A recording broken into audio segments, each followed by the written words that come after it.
누가복음 21장은 우리가 이제 문자적으로는 다 안다고 생각되어지는 것이기 때문에 문자적인 그런 뜻은 조금 넘어가는 것으로 하고 원어적인 뜻을 조금 더 살펴보도록 하겠습니다. 예수께서 눈을 들어 부자들이 헌금 넣는 것을 보시고 또 어떤 과부가 2렙돈 넣는 것을 보시고 저들이 풍족한 중에 헌금을 넣었지만 이 과부는 가난한 중에 생활비 전부를 넣었다 이렇게 선언을 하면서 이 마지막 때에 대한 말씀으로 넘어가는 것들을 보게 됩니다. 예수께서 눈을 들어 부자들이 헌금 넣는 것을 보셨는데 이 가난한 과부가 생활비 전부를 넣었다는 거예요. 그래서 우리는 가난한 과부가 2렙돈을 정말 넣었구나 이렇게 생각할 수가 있는데 그거는 이제 문자적으로 우리가 이해하는 부분인데 이 생활비 전부는 우리가 생각하는 그 2렙돈을 실제적인 거에선 이 과부가 내었을 수 있지만은 이 과부가 2렙돈을 넣었다라는 것은 뭐냐면은 이 생활비 정부가 말하는 내용입니다. 그래서 이 예수께서 눈을 들어 부자들이 헌금한 것을 보시는데 이 헌금은 부자들이 헌금하는 거는 뭐냐면 정말 부자들이 와서 헌금을 막 합니까? 부자는 그렇게 흔하지 않습니다. 동네에 부자가 1명이거나 2명이거나 그리고 이제 우리가 보통은 일반 평민으로 살아가기 때문에 부자는 많지 않아요. 그럼 여기에서 부자가 말하는 건 뭐냐면은 모든 사람을 얘기하는 거예요. 모든 사람들이 자기가 가지고 있는 것 중에서 헌금을 낸다는 거예요. 이 헌금이 헌금만 말하는 것이 아니라 이 헌금은 왕의 국고다, 왕의 보물 창고다라는 그런 뜻도 같이 가고 있습니다. 그래서 이 헌금함에다가 우리가 보물을 넣는다는 거예요.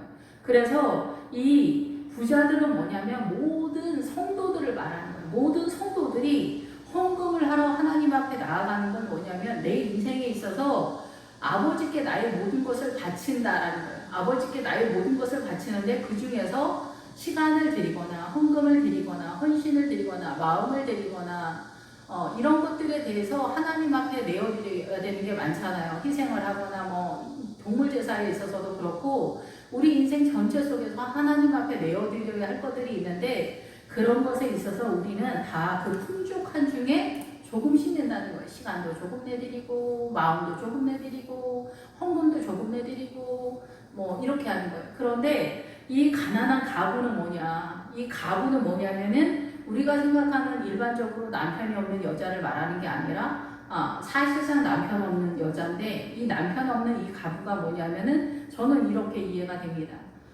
이 세상과 이혼한 여자, 이 세상과 이혼한 여자이기 때문에 근데 이제 19절에 보면은 너희의 인내로 너희 영혼을 얻으리라 이런데 여기서 얻으리라는 얻다 뭐 붙잡다 이런 뜻이 있지만 그 중에 아내를 얻다 이런 뜻이 있거든요. 아내를 얻다. 그래서 결국은 이 계시록에서도 그렇지만 아내들이 준비가 되었다 이렇게 얘기하잖아요. 이 계시록에서도 그런 것처럼 이 가부는 뭐냐면은 이 사단과 이혼을 했다는 거예요. 사단과 이혼을 했다는 거는 이 세상에 대한 모든 가치, 보암직도 하고 먹음직도 하고 지혜롭게 할 만큼 탐스러워 보이기도 한 이 선악과로 구성되어 있는 이 세상은 모든 것이 반짝반짝하면서 나의 마음을 미혹하거든요. 이 세상으로 들어와 출세해야지. 그렇게 노인 되었을 때 너의 노인연금이나 이런 거 들어야지. 어떻게 노후 대책을 하지를 않아. 정신 나가서 자식들을 한테 피해를 주려고 해. 자식들이 다 싫어해. 그러면 그리고 자식들도 출세를 해야지. 좋은 대학 가야지. 좋은 차를 해야지. 요즘 유학 갔다 온 사람은 어디 있어. 직장을 잘 잡아야지. 결혼을 잘해야지. 사위를 잘 얻어야지. 며느리를 있는 집에서 데려와야지.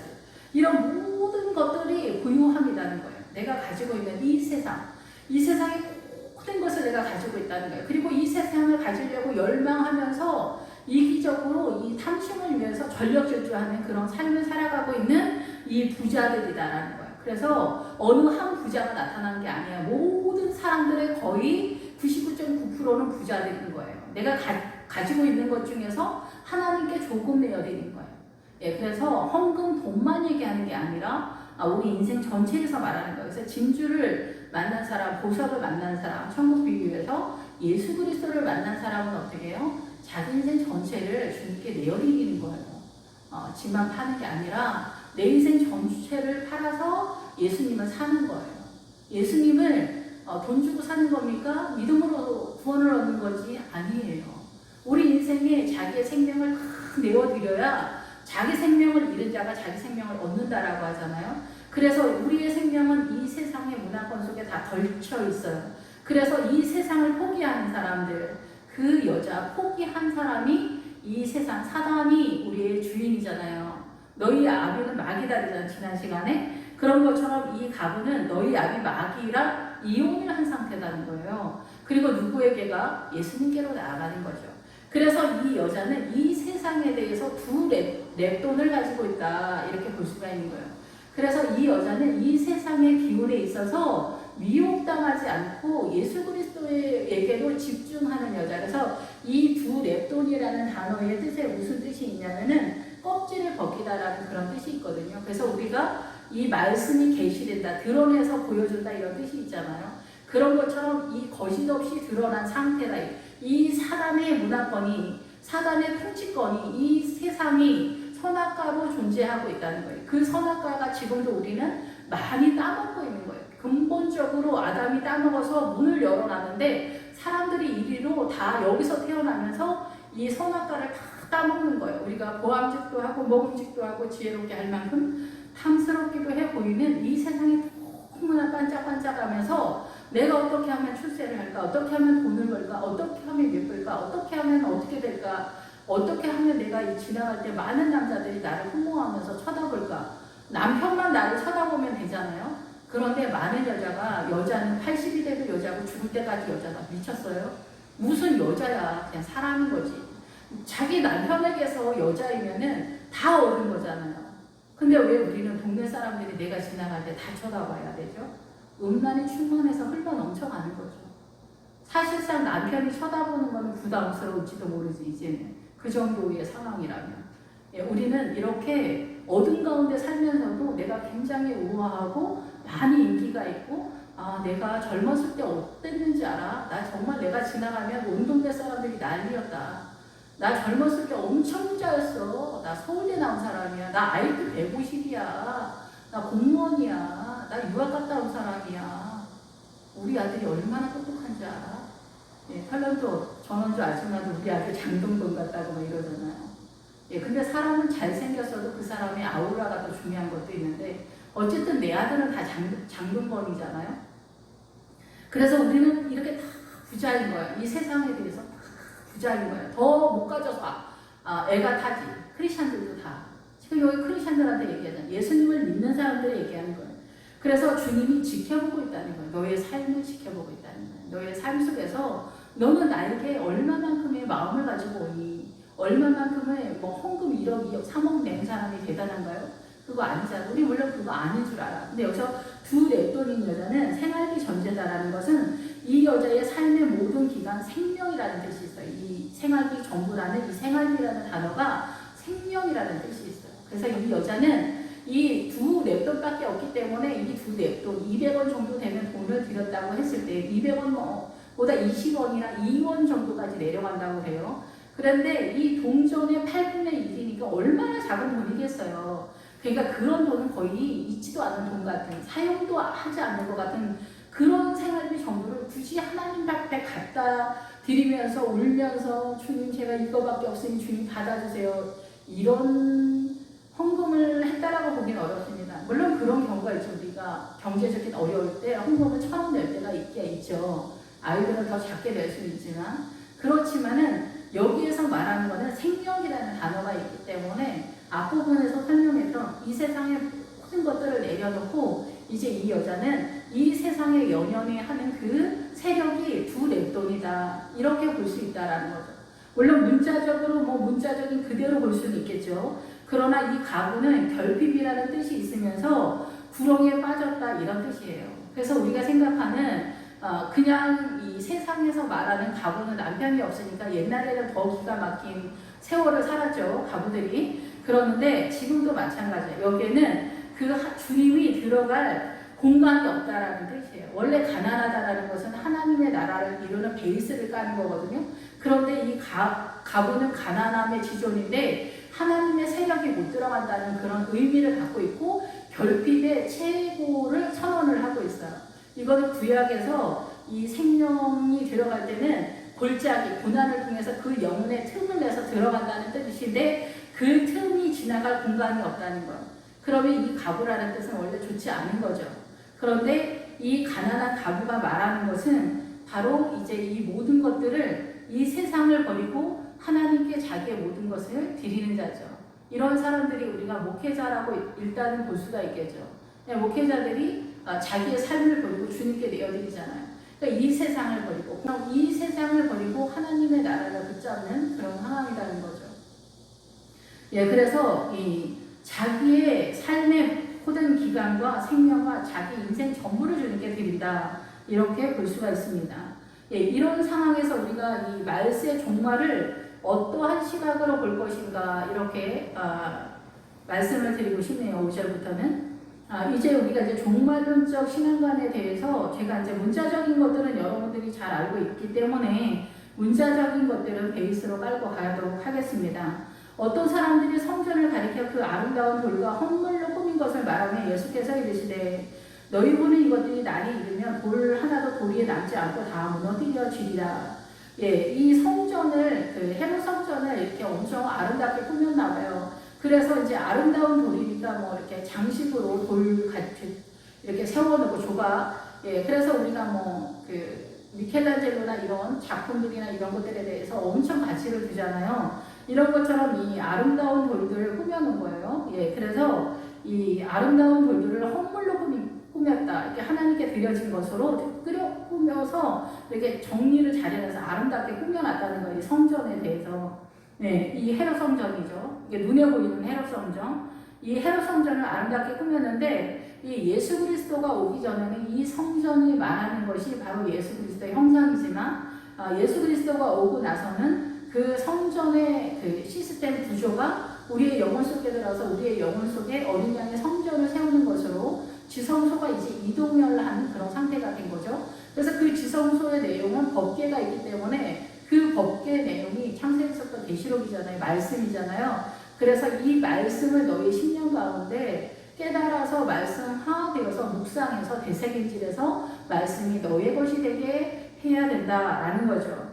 그런데 이 성전, 이제 눈에 보이는 이 성전이 예수님의 십자가가 오면서 주님이 아예 끝을 내버렸어요. 그래서 AD 70년에 이 돌 하나도 돌 위에 남지 않게 된 이유가 뭐냐면은 사람들이 유대인들은 돈이 많아서 이 성전을 줄 때 헌금, 이 아름다운 보석들을 이 돌에다 다 박아놨다 이런 소문이 쫙 퍼진 거예요. 그래서 이 헤롯 성전을 부셔버릴 때 그런 소문이 퍼져가지고 사람들이 돌도 다 깨버린 거예요. 돌 속에다 보석을 넣을 수 없잖아요. 근데 아니야. 유대인들은 그렇게 할 수 있어. 구멍을 내서 분명히 넣어놨을 거야. 자기의 믿음을 이 하나님한테 이 돌 속에다 딱 넣어서 믿음의 돌로 하나하나 박아놨을 걸. 이런 소문들이 쫙 퍼져갖고 사람들이 로마 사람들이 와가지고 그 금 찾는다, 보석 찾는다 이러면서 돌이 하나 위에 이렇게 겹으로 쌓이는 꼴도 못 보고 하나하나 조각을 냈다는 거예요. 그래서 주님은 이 성전이 다시금 여기에다 말뚝 박고 또 성전 세우는 그런 상황. 그래서 이제 뭐 스가랴나 스룹바벨이나 이런 사람들이 그 성전을 세우느냐고 얼마나 많이 그랬어요. 근데 그 성전이 말하는 건 뭐냐면 무너진 너희들의 영혼 속에 성전을 세우라는 얘기인데 1차적으로 예수님의 십자가가 오지 않은 상태에서는 스룹바벨의 성전 재건한 그런 상태로 또 선언을 할 수밖에 없는 거죠. 눈에 보이는 것들. 눈에 보이지 그때는 예수님의 십자가가 오기 전에는 눈에 보이지 않으면은 잡지를 못했던 거예요. 그래서 예수님의 십자가가 오기 전까지는 이 눈에 보이는 형상을 보이게 해놨어요. 근데 그것이 이제 예수님의 십자가가 오면서 눈에 보였던 그 모든 것들이 구약이 우리의 그 영혼 속에 어린 양의 성전으로 세워지는 시스템으로 이제 바뀐 거예요. 그래서 구약의 지성소가 사람들의 성도의 영혼 속으로 들어오는 거예요. 그래서 돌 하나도 돌 위에 있지 않은 거예요. AD 70년에. 그리고 야 이스라엘 니네 이스라엘 땅에 한 명이라도 있으면 가만두지 않고 다 죽여버릴 테니까 니네 이스라엘에서 다 떠나 이렇게 얘기한 거예요. 이게 다 메시지가 있어요. 그래서 우리가 나중에 알았잖아요. 이스라엘의 그 초대교회 성도들이 전 세계로 퍼져나가면서 디아스포라가 되면서 이 복음이 전 세계로 흩어나가게 되는 출발이 됐다라는 거예요. 그러면은 오늘날 그러면 독일이 아니라 이 시리아 내전 상황이나 이런 것을 통해서 그 무슬림들이 그 유럽을 휩쓸어 버렸잖아요. 그래서 처음에는 그 강도가 유럽을 안방으로 쳐들어갔다 이렇게 생각을 했는데 이 말씀을 준비하면서 이것이 하나님의 뜻이다 이런 생각이 확실하게 들었어요. 왜냐하면은 하나님께서 물론 이런 큰 대소사 작은 것도 주님께서 참새 한 마리 죽고 사는 것도 주님의 뜻 가운데 있다고 하는데 이 시리아가 이 유럽 전역을 휩쓰는 것이 당연히 하나님의 뜻이겠지만은 우리가 사단적으로 우리의 죄가 많아서 이 유럽이 초토화가 되는구나 이렇게 생각이 들고 또 이렇게 강도가 들어와서 자기 아내를 겁탈하는 것 같은 영화로 이제 표현을 하고 있어요. 그런데 하나님의 뜻은 그게 아니었던 거였어요. 예, 조금 들어가면 민족이 민족을, 나라가 나라를 대적하는 상황에서 다시 설명을 드리겠습니다. 그래서 돌 하나에 돌도 있지 않은 상황이 되고 이스라엘은 다 퍼져나가면서 이 불이 있을 때 물을 부어서 꺼야 되는데 여기다 부재깽이를 막 두드리면 어떻게 불똥이 튀면서 복음이 전해 나가는 그런 상황이 됐다는 거예요. 그래서 이 사람들이 그런 일들이 어느 때 일어납니까? 라고 물어봤더니 무슨 징조가 있어야 그런 일들이 일어납니까? 그래서 이제 이 밑에는 기본적으로 우리가 이스라엘이 망하는 상황이 아니냐 이렇게 생각할 수 있지만은 전체적인 개념도 같이 갑니다. 이르시되 미혹을 받지 않도록 주의하라. 이 미혹이라는 건 뭐냐면은 복음에서 떠나서 정처 없이 헤매는 방랑의 상황이에요. 그러면 이 복음에서 떠나서 정처 없이 방랑하는 상황이 나 요새 교회 안 나가 이런 거는 말할 것도 없는 거지만은 이 생명의 길, 구원의 길을 모르는 그거에 대해서 말하는 거예요. 이 복음에서 빠져나갔다는 거예요. 이단으로 빠져나가고 신천지로 빠져나가고 신천지에 요즘 목사들도 들어가가지고 이제 참복음을 만났다 이런 헛소리들을 하고 계시더라고요. 이런 사람들은 말할 것도 없습니다. 이 사람들은 거론할 것도 없는 사람들이고 이 정통적인 교회 복음 안에 있으면서도 우리가 정처 없이 방랑을 하거나 길을 잃어버리는 상황은 뭐냐면은 너무나 기도를 오랫동안 안 한다. 말씀을 모른다. 물과 성령으로 거듭나지 않았거나 그리고 미움에 빠졌거나 이 미움 이제 우리가 미움이 이제 존재적인 거죠. 조금씩 있고 비판하고 원망하는 세력들이 좀 있지만은 여기 아예 눌려서 압사가 된 상황들이 있어. 예수 믿는데 중간에 이런 경우들도 있기 때문에 그리고 주님 앞에 시험 들어서 안 나오거나 이런 건 당연히 다 우리가 육안으로 보거나 육안으로 보이지 않는 상황에서 멀쩡히 교회 나오면서도 그 가라지 행세를 하는 사람들이 있고 멀쩡히 예수 잘 믿다가 갑자기 하나님의 의의를 세운다고 하면서 설치는 성도들이나 이런 사람들 다 시험 든 그런 상태인 거죠. 이런 모든 것들이 성도를 통해서 교회 신앙관을 세우지 않습니다. 절대.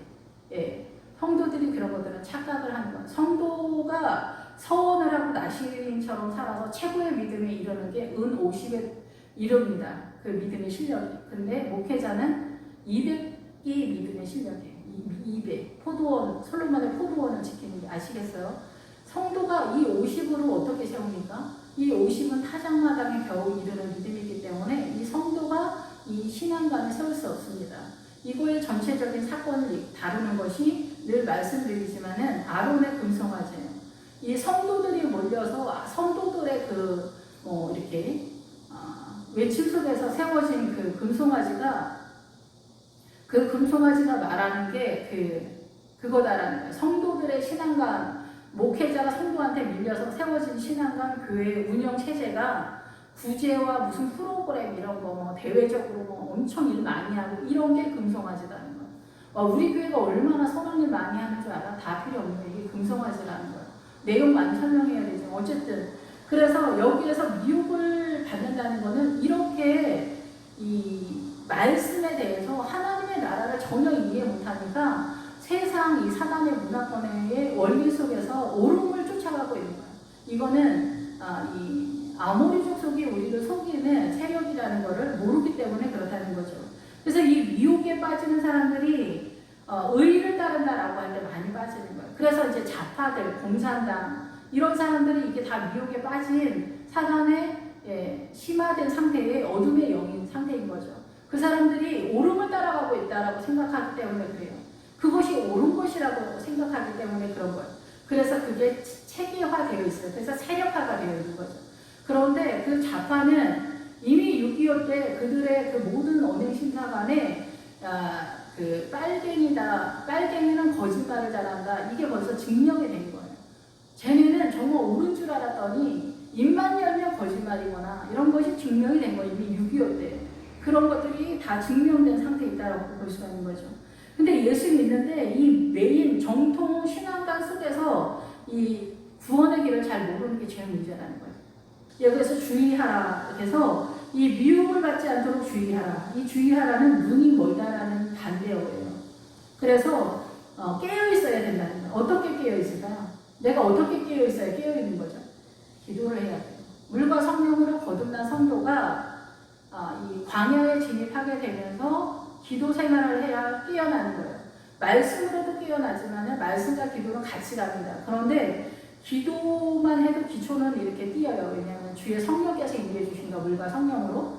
그런데 이 한 3, 40 이렇게 넘어가면서부터는 이 말씀을 모르면은 그 이상 진도를 뺄 수가 없어요. 이게 초등학교 때가 이제 기도라고 보면은 근데 이제 기도는 계속 가는 거예요. 초등학교 때만 아니라 기도를 하게 되면 기본적인 것을 이제 초딩은 뛴다 얘기예요. 그런데 중딩서부터는 어떻게 돼요? 공부를 엄청 열심히 해야 돼. 놀면서 뭐 시험 공부 안 하고 시험을 본다 이런 건 있을 수 없는 그런 것처럼 중학교 때서부터는 시험 공부를 해야 돼요. 그런 것처럼 이 믿음이 조금 자라고 나면은 성경을 봐야 돼요. 성경을 봐서 이 구원 생명의 길을 깨달아 가야 되는 거죠. 그 목회자가 그것을 인도하고 성도는 사실상 본인이 파서 생명의 길을 알게 되어 있지 않아요. 그 목회자가 인도하고 알려주는 그 길을 전해 듣고 여기가 거긴가 보다. 오른쪽으로 돌아서 어떻게 가서 어떻게 가라고 했지? 이렇게 가는 거예요. 그러니까 이 성도는 자기가 이 길을 보고 알려주는 게 아니라 듣고 따라가는 것이기 때문에 50까지밖에 못 가는 거고 이게 어려운 거예요. 그런데 본인이 목사님 왜 그렇게 하세요? 이렇게 할 때는 그게 뭐냐면은 알지 못하는 얘기를 하는 거예요. 그거는 세상에서 옳은 얘기를 하는 거예요. 사단의 문화권에서 옳은 얘기. 사단은 늘 거짓말만 치고 우리가 생각하는 거짓말의 수준이 아니라 우리가 인식하지 못하는 거짓말을 하는 거예요. 완벽한 거짓말. 완벽한 거짓말을 하는 거예요. 내가 평생 살았는데 우리 신앙이 간첩이었더라. 죽고 나서 알았다. 이런 수준이에요. 죽고 나서도 몰라요. 모든 대대로 모든 사람들이 이 세상이 선악과로 구성되어진 사단의 절대적인 세력이라는 걸 전혀 모르잖아요. 근데 이 주의하라는 눈이 감겨있는 상태이면 안 된다는 거예요. 눈이 열려 있는 거예요. 눈이 열려.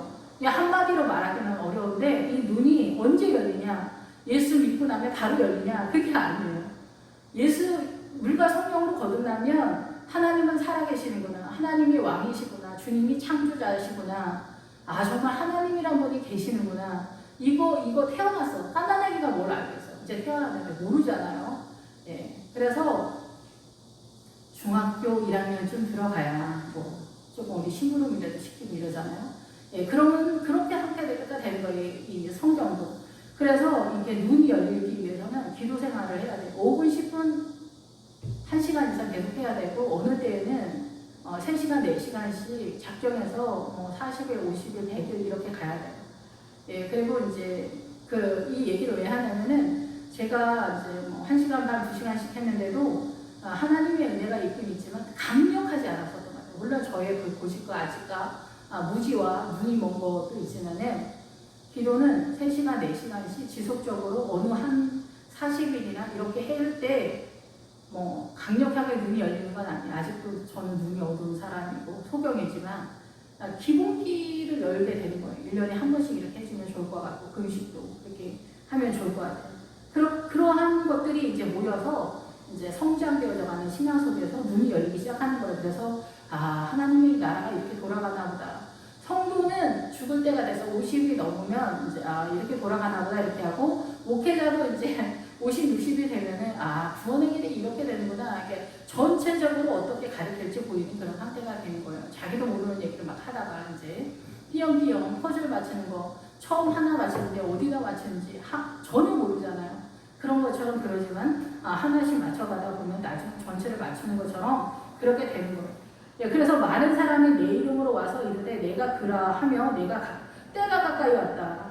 예수님이 오실 때가 가까이 됐어. 그러니까 난리와 소요의 소문을 낼 때 두려워하지 마라. 일이 먼저 있어야 하리니 끝은 아지라. 난리와 소요의 소문이 뭐냐면 난리법석이 난다. 이 난리법석에서 이 난리법석하고 이 밑에 큰 시즌, 기근, 전염병 다 연결되는 거라고도 볼 수 있는데 이 난리법석은 논쟁이나 싸움이나 전쟁을 이제 기본적으로 하고 가기도 해요. 근데 여기에서 이 난리와 소유와 소문은 뭐냐면은 전쟁이라고도 볼 수 있겠지만은 이스라엘이 사실상 전쟁 때문에 이제 전쟁으로 그 성전이 망하고 이스라엘도 망하고 다 디아스포라 상태가 돼서 다 쫓아내버리는 그런 상태가 되긴 됐지만은 그 전에 이 난리의 상태는 뭐냐면은 말싸움, 언쟁, 논쟁 이런 거예요. 그래서 이 교회 기독교 안에는 언제든지 난리 속이에요. 왜냐하면 신앙관이 틀리기 때문에 그래요. 인간적으로 최선을 다하는 무리와 물과 성령으로 거듭난 무리와 믿음이 부족한 무리와 믿음이 고급인 무리와 이게 계속해서 충돌이 되는 거예요. 그래서 언쟁과 논쟁과 싸움과 말싸움이 계속 일어난다는 거예요. 근데 이 말싸움이 엄청난 사건이 되잖아요.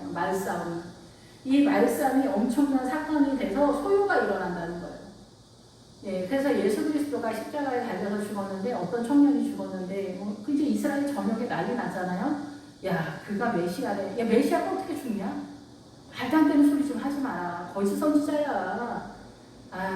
대제사장이 그렇게 얘기했잖아. 우리 목사님이 얘기했어. 이렇게 얘기하는 거예요. 어떤 목사님이 이단이래. 이런 얘기를 하는 거예요. 시끌시끌한 거죠. 대한민국의 교회 공동체가 시끌시끌한 것처럼 이스라엘 내의 교회 공동체가 이스라엘 자체가 교회니까 이게 규모가 작잖아요. 그러면서 여기가 난리가 나는 거야. 우리나라 강원도나 경상도나 우리나라 도 하나마나 이 대한민국도 땅이 엄청나게 적은데 여기에서 이 이스라엘은 또 우리나라 강원도나 도 하나만한 정도의 크기인데 지금 이스라엘은 거기보다 더 작잖아요. 무슨 전주시 하나만 하나 더 해야 되나 이런 상태잖아요. 그러니 여기서 시끌시끌하면은 바로 옆집에서 시끌시끌한 것 같지. 이런 상황에서 이스라엘에서 난리가 난 거예요. 무슨 메시아야 이렇게 이 밑에 있는 전염병이 그런 뜻이에요. 예수 그리스도가 전염병이라는 거야. 옴이라는 거야. 그래서 이 종교를 뭐라 그래요? 전염병이 돈다라고 이렇게 공산당 좌파들이 그렇게 얘기하잖아요. 종교는 전염병이다. 마약이다. 이렇게 얘기하는 거예요. 예수 그리스도에 대해서 이 난리가 난 거예요. 지금 이제 자리를 못 잡고 있으니까 이스라엘 내에서 난리가 난 거예요. 교회 공동체에서 난리가 난 거예요. 저 집사님 이상하다, 권사님 이상하다, 기도하는 게 이상하다, 목사님 이상하다, 저기 이단이다, 어디 나갔다. 교회는 난리다. 이단이 신천지가 좀 난리다. 통일교가 난리다. 통일교가 문선병 죽고 나서 이제 잦아들었죠. 세력이. 그렇지만 여전히 그들은 실세로 존재하고 있단 말이에요. 그렇지만 그들은 이제 세력이 꺾였다고 볼 수가 있겠죠. 지금의 대세는 뭐냐? 신천지는 진짜 끝없는 거짓말과 엄청난 세력으로 모든 교회 침투해서 엄청난 공격력으로 적극적으로 활발하게 움직이고 있습니다. 이제는 당당하게 신천지가 교회라고 외치면서 나오고 있고 엄청 전국적으로 신천지가 움직이고 있잖아요. 예. 그래서 이 난리와 소유와 이런 것들이 난리가 나서 소문을 듣는 거야. 그래서 이제 예수 그리스도가 메시아래, 아니래, 죽었대, 메시아는 어떻게 죽어, 이렇게 하면서 이런 모든 소문들 속에서 깨닫는 자가 있고 세력으로 주님께로 나오는 자가 있고 죽는 것도 있고 안 받아들이는 사람이 있고 절대 이제 이단이다 상관이다 이제 치는 그런 상황이 이 이스라엘 내에 자리를 잡는데 오늘날까지도 예수 그리스도는 이단 개수다. 내지는 이제 좋게 말해서 세계 분위기상 그냥 선지자였다. 이런 것까지 이스라엘에서 이제 정리를 하고 있습니다. 그러나 두려워하지 마라. 때는 아직 멀었다는 건 끝이 아니라는 건 끝이 아니다. 그러면 이 끝으로 가는 과정이, 그러니까 이제 문자적으로 여기서 끝으로 가는 그 과정이 어떻게 드러나느냐. 민족이 민족을, 나라가 나라를 대적하며 일어나겠고, 큰 지진과 기근과 전염병이 일어나 또 무서운 일과 하늘로부터 큰 징조들이 일어나게 되면서 내가 너희가 내 이름 때문에 너희에게 소멸되는, 박해당하는 그런 사건이 벌어지게 될 것이다 라고 이렇게 선언을 합니다. 그래서 큰 지진과 기근과 전염병이 문자적으로 이제 나타나게 되고, 요즘 이제 뭐 지진이 엄청나게 많이 일어난다 막 이렇게 얘기를 하거든요. 그러니까 옛날에는 뭐 어느 나라에 지진이 있었다고 한들 뭐 알겠어요. 매체나 인터넷이나 뭐 이런 것들을 모르기 때문에 뭐 1년 지나야 알거나 이럴 수 있겠죠. 그러나 뭐 그 남미에서 지진, IT에서 지진 일어났다고 해도 뭐 그런 것들이 우리나라한테 크게 뭐 영향을 주는 것도 아니고, 뭐 IT 엄청난 지진이 났었대, 중국에 엄청난 지진이 났었대, 이런 얘기 들어도 우리는 그렇게 감각하지 않았던 시절이, 먹고 사는 게 힘들어서. 근데 오늘날은 이제 어느 나라에 뭐가 났대, 한 동네처럼 움직이는 거죠, 인터넷 때문에. 그래서 이제 이스라엘의 상황이 된 거예요. 이제 전주시가 꼭 이스라엘인 것처럼. 지금 이제 이스라엘이 엄청 작아졌잖아요. 원래도 작은데 더 작아 이제. 그래서 이제 한 동네야. 그래서 이제 글로벌 시대라고 하면서 이제 지금 전 세계가 하나 이제 이스라엘 같이 돌아가는 거. 그럼 이 이스라엘처럼 돌아가는 이 시스템을 주님이 이 시스템을 통해서 뭘 말하고 싶었을까? 이게 중요한 거예요. 어떤 거예요? 이게 중요했던 거예요. 사단은 사단의 세력 속에서 움직이지만 하나님은 또 하나님 세계에서, 전 세계, 창세기에서 또 계시록까지 아버지 하나님께서 끌고 가신다라는 것에 대한 분명한 신앙감이 저도 이제 요즘 세워지는 것 같아요. 진짜 아버지께서 어떻게 우리를 사랑하시고 어떻게 인도하시는가, 이 구원을